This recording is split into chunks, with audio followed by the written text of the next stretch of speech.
Wala na. Finish na. Paano yan, Doklab? Ay, hindi ka nga pala si Doklab ngayon. Ikaw na ngayon si Saint Iking. Dahil ikaw ay tinawag na ng simbahan.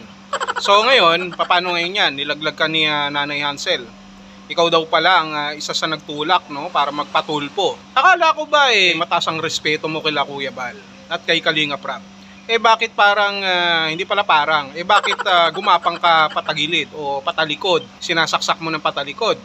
Sayang naman yung luha mo. Gumamit ka pa ng sibuyas niyan, nag-iiyak ka. Tapos yung pala, titirahin mo rin ng patalikod si Papa Bal, sila Kalinga Prab. Kahit kailan, sabi mo, hindi mo sila lalabanan. Hindi ka magiging kalaban ng Kalingap. Bagkos kaya mo binuo ang Team Guapa ay para mapabuti, para hindi mapunta sa anti-Kalingap, na alam mo naman na ikaw mismo ay nasa anti-Kalingap at nagkokomento pa at pinapapasok mo yung mga kasamahan mong Team Guapa. Naalala mo ba to? Pasok, Team Guapa. Doon sa live ni Salcedo. O paano mo ipapaliwanag yun? Ang totoo niyan, ang dami mong ipapaliwanag. Ngayon na nilaglag ka ng nanay ni Beyonce, no, na si Nanay Hansel, ano ngayon ang masasabi mo dyan? Lumalabas dyan na parang umiiwas ka, nililigtas mo ang sarili mo. Pero ang totoo niyan, ikaw daw ang isa sa nagpatulpo. Ikaw ang isa sa nag-udyok, nagsulsol, nagtulak para magpatulpo ang pamilya Batalero at ipahiya si Kuya Bal Santos Matubang na sinasabi mong nire-respeto mo. Ang dami mo ngayong atraso niyan. Imagine, yan ba ang prerequisite o requirement ba yan sa simbahan? Kailangan talagang madumi ka bago ka pumasok sa simbahan. Ganun ba yon?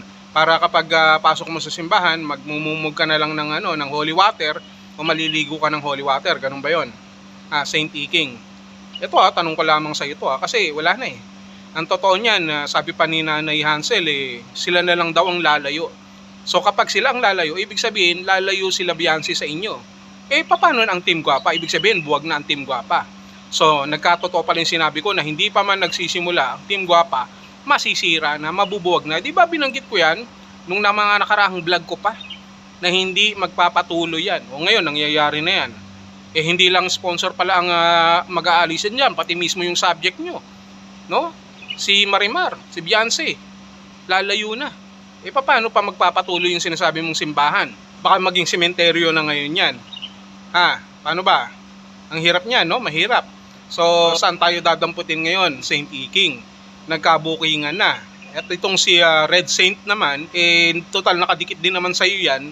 Ano ngayon ang mangyayari din? Di kakalas na rin sila. Sa makatuwid, nawasak ng tuluyan ang buhay ni Beyonce, ng pamilya Batalero, nang dahil sa inyo. At pagkatapos, magkakahiwalay-hiwalay din.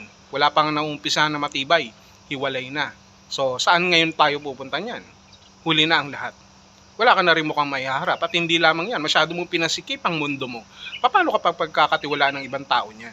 Dito sa social media, hanggang dito ba naman dapat sana naayos mo yan. Dapat sana nakagawa ka ng mabuti. No? Kasi masyado tayo naghahangad kadalasan ng sobra-sobra.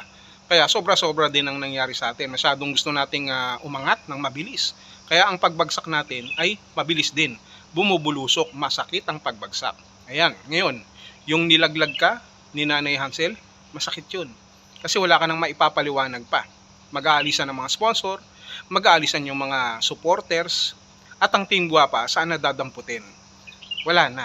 Ngayon pa lang din na nagsisimula na sumama-sama sa iyo.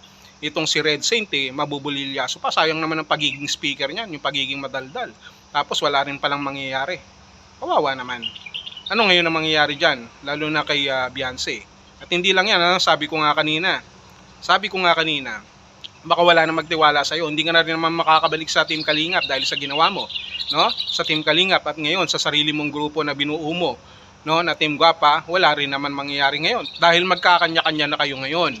At hindi lang yan, ito pa. Hindi mo ba natatandaan? 'Di ba sabi ni Attorney Libayan, natatrabahuhin ka raw niya. Tatrabahuhin niya kung ano yung mga content mo at kung ano ang ginagawa mo sa YouTube, sa iyong mga vlog, sa iyong pagcha-charity. So sa makatuwid, masyado nang masikip ang mundo mo.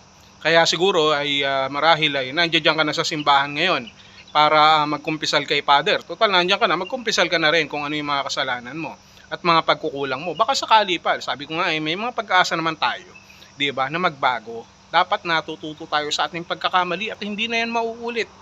Ang laki ng sinira natin sa pamilya na Batalero. Ang ganda sana ng buhay nila sa Kalingap, pero dahil sa mga Ganyang mga estilo, nasisira ngayon. O, paano yan? Paano mo ngayon papasinungalingan yung sinasabi ni Nanay Hansel na ikaw pala ang isa sa utak o nagtulak sa kanila para magpatulpo. Tinulak mo sila, sila yung nalaglag. Binabalik sa iyo ngayon, nila Nanay Hansel yan. Paano mo ngayon papasinungalingan yan? At wag nyo nang gagamitin yung Team Guapa. Mula ngayon dapat wala na kasi nga sila na raw ang lalayo. Ibig sabihin hindi na rin sila magpapagamit sa iyo. Wala nang Team Guapa. Paano yan? Red Saint. Paano yan? Doon sa mga iba pa. Sorry na lang. Sorry na lang. At itong nakakapanghinayang. Hindi ka na pagtitiwalaan pa ng iba dahil sa ginawa mong pagtatraidor sa Kalingap. Pagtatraidor kila Kuya Bal na gumagamit ka pa ng luha mo, no? Iyak-iyak pa, na hindi mo kailanman kakalabangin na ng Kalingap sapagkat mataas ang respeto mo sa Kalingap kila Ate Edna, kila Kuya Bal, kila Kalingap Rab. Tapos sasabihin lang pala ni Nanay Hansel na ikaw ang isa sa nagtulak sa kanila para magpatulpo. At bakit nagkaganon? Bakit daw ganon? Nalalabas ay hugas kamay ka at iiwan mo na lang ng basta-basta. Naunahan ka ngayon ni Nanay Hansel. So dito pa lang, tapos na. Wala nang Team Guapa. Yan lang yon. Dr. Lab, paano mo ipapaliwanag yan kay Papa Bal? Tapos hinahunting ka pa ni Atty. Libayan. Wala na. Finish. This is already finished. Really, believe me. I'm sorry. I cannot say anything. Bye.